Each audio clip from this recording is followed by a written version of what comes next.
Can everybody hear me all right? Yes. Okay, cool. All right, we got a career launch and the OAR thing this week, so I didn't really expect too many people. I'm glad you all came this morning. I appreciate you. I got a pretty good video from Les Brown here in a few minutes. We'll watch. Today we're talking about goals, like daily goals and stuff like that, and you might think like, well, if I've got a big main goal, why would I need to worry about like a daily goal or a weekly goal or monthly goal? You can use your daily smaller goals to chip away at like your big goal, basically. And it kind of helps you track your progress also. Because if you make a daily like list of 4 or 5 goals you want to accomplish for the day, as you're getting them done, you mark them off the list. And at the end of the day, you've got them all marked off. It just kind of gives you a feeling of accomplishment. Makes you feel like you actually did something that day. So let's see, how would you, and you can also use your goals, not just business related. You also could do personal things. For instance, going to bed early or like 30 minutes earlier than normal and waking up 30 minutes earlier than normal to keep going. That'd be a goal. Because that would be something that would benefit your health as well as business. So like just think about a couple of like real quick goals you could do that you think of just like right off the top of your head. Like something, for instance, let's see, call 5 extra people a day or something, like for a week for your lead generation. I talked to somebody this weekend that's going to be a career launch this week, and their lead generation time is going to be cut down quite a bit and be a little bit difficult to achieve. So what she's going to do is either every day after career launch or on lunch for the 14 days is she's going to take 10 business cards out and hand them out to either people or businesses right around 91st and Yale there. Is to kind of, that way she's still doing her lead gen while she's in career launch too. So, which I thought that was a really cool idea. What's some little things that you can think of that you could do each day or maybe even a week through the week or whatever that you think would like help get you to your bigger goal, your bigger achievements? Anything pop in your head? Me personally, I would like to do what do you call it? Role plays more. I'd like to have 2 or 3 of those a week. Yeah, that's something I need to work on too. Yeah. That's one of those things. It's easy to put to the side. It's one of those things that are necessary, but it's one of the first things, kind of like lead gen. Whenever you get busy, the first thing that goes lead gen. Well, after that, it's role play. So I think so. That's a really good one. As far as, let's see. Well, I'll tell you what. Let's just go ahead and get into the video because it's a pretty good one. Where are we at here? There we go.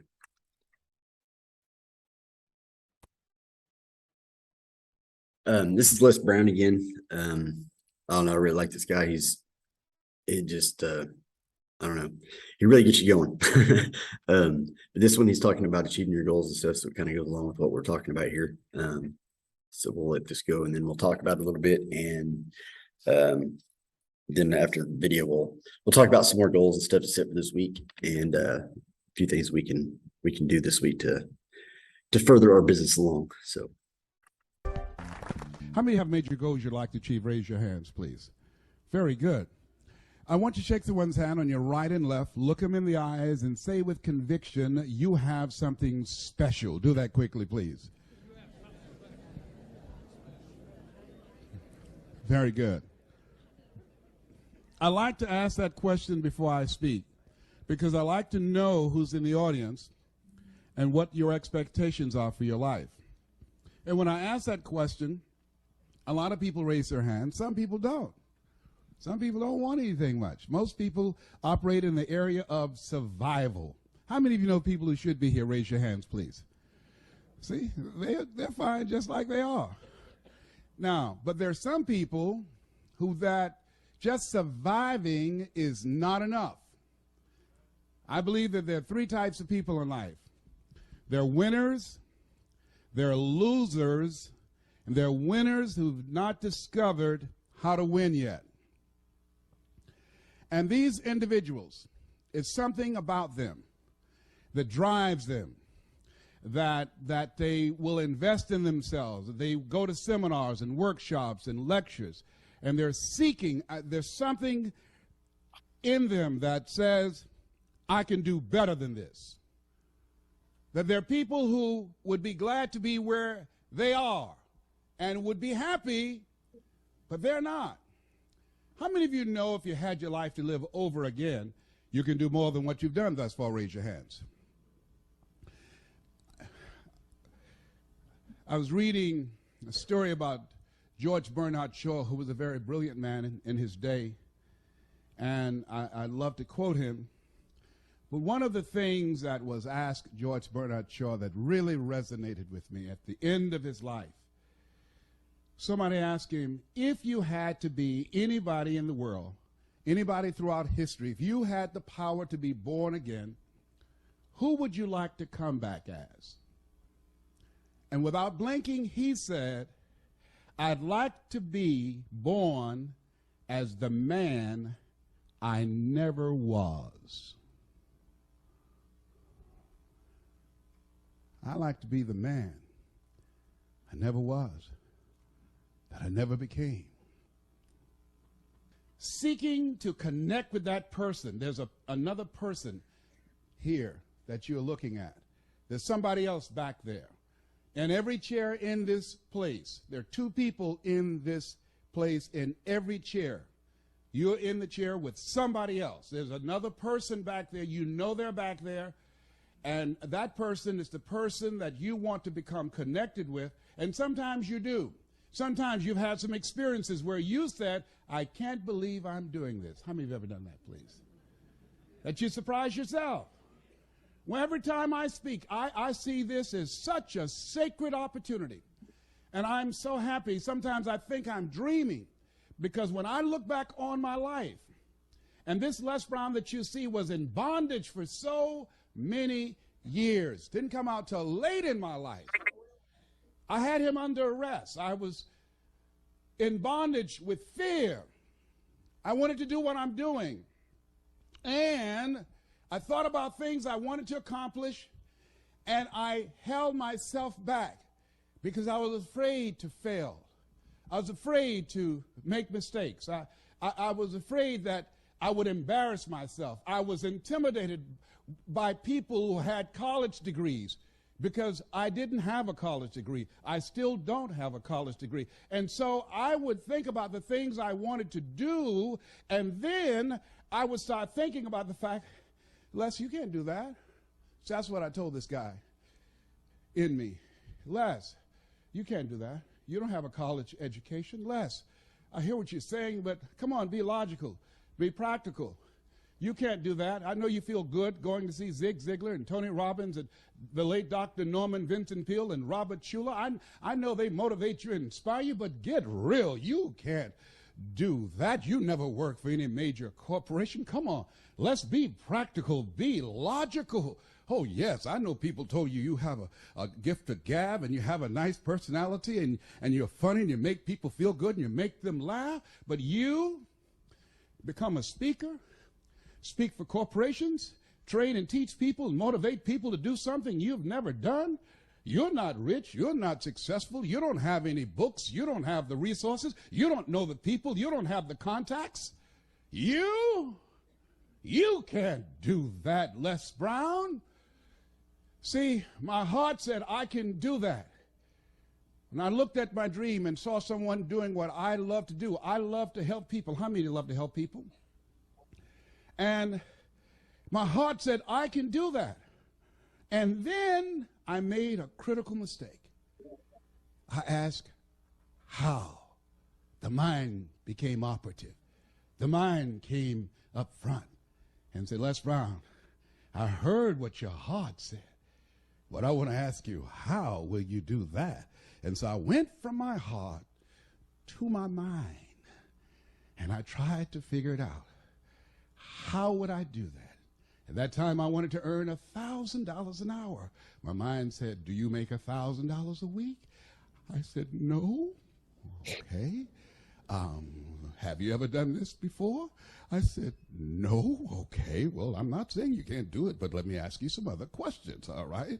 Have you any contacts with anybody that can teach you how to do this? No. Okay, well, maybe there's something else. Do you have the money? No. Do you have the credentials? No. Will anybody stand up for you and say, oh, he's done it for me and I know he's good? No. Well, let me ask you, do you really think you could do this? No. There's an African proverb that says, if there's no enemy within, the enemy outside can do you no harm. How many of you ever thought about something you wanted to do? You felt it in your heart. You couldn't explain it. You felt it in your heart. And you talked yourself out of it. Raise your hand if you know what I'm talking about. I talked myself out of it. No one did it to me but me. The forte of fruiters is not in our stars, but in ourselves, that we are underlings. My first major goal was I wanted to buy my mother a home. And I achieved that. I'm adopted. I feel like Abraham Lincoln, who said, all that I am and all that I ever hope to be, I owe to my mother. Saw a sign once that said, God took me out of my biological mother's womb and placed me in the heart of my adopted mother. My mama was a good woman.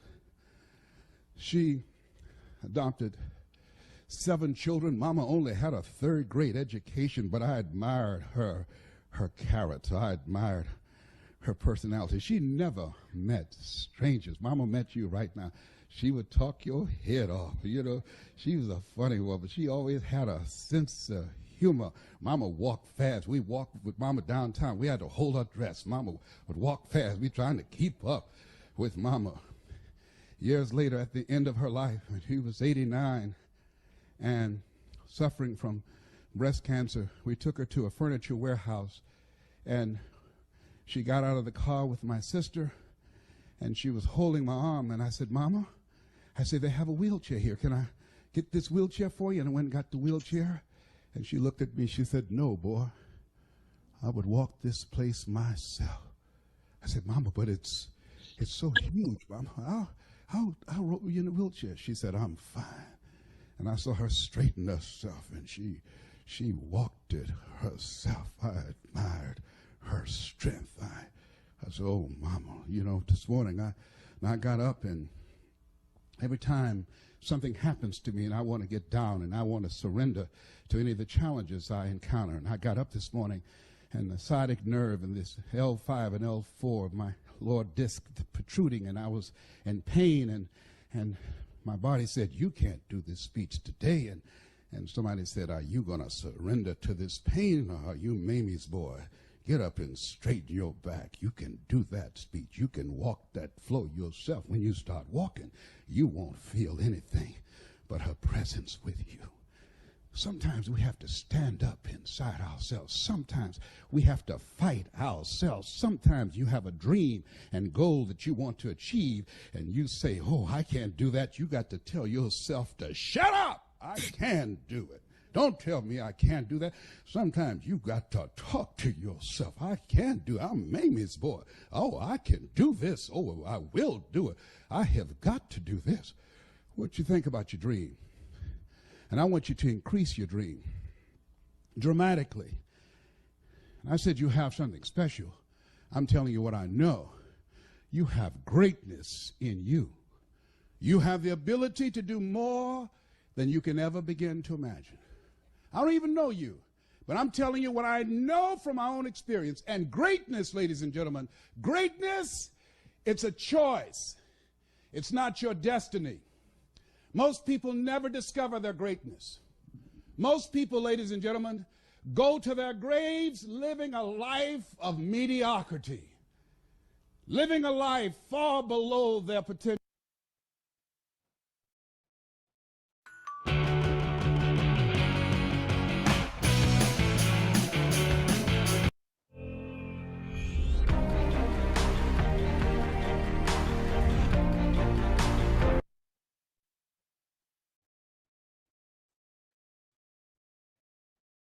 Okay.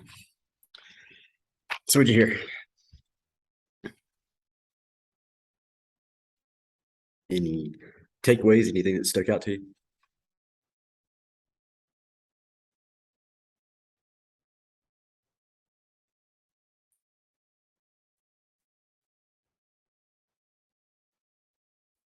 Exactly. She says you don't have to. I don't have to live below my potential. Exactly. Another one that can't believe I'm doing this. That one kind of struck close to home because to be honest, if you would have told me 5 years ago that I'd be sitting here doing a Motivational Monday right now, I probably would have laughed in your face. One thing that I got from it that I heard that I kind of took when he's talking about what your heart says and then your mind kind of ask how. I kind of related that to like your heart being your big main goal and your mind trying to figure out how to get there, if that makes sense. So basically like I said earlier, using your mind, like set those daily goals that are going to help you chip away at your bigger goal. Because if you don't look at it daily or weekly even, sometimes that big goal can look really big, can look overwhelming, out of reach. So just those smaller daily accomplishments where you, like I said earlier, you can see that you're making progress, that helps tremendously. It gives you, it shows you your direction, keeps you in the right direction. So anything else? Anybody hit anything from the video at all? Yes, exactly. Our minds want step by step on how to achieve it, but our hearts tell us move out of the way. Exactly. And it's, I don't know, some people will tell you that like if you think with your heart you're gonna lose or whatever. I think it takes both, because you have to have something in your heart and your in desire that you want to achieve, and then you have to use your brain to do it because you can't act on with your heart. Does that make sense? Anyway, so for this week, I'd like everybody, I'm not gonna like grade you on or nothing or test you or anything, but like just try it for like a week or so. Like sometime in the evening time, just set us to like 3 to 5 things for the next day that you want to get accomplished. And the next day just check them off as you go. At the end of the week, just see if you have any different feelings towards how the week went. So anybody have anything? Alrighty. Well, I got this one recorded, so I'll put it up on the Facebook, the office Facebook page if anybody wants to watch the video again. And if you want, if you go on YouTube, this video will be on my YouTube channel. But if you look up Les Brown, he's got all kinds of amazing videos and stuff. You're welcome, ma'am. I hope everybody has a great day. And I will see y'all next week.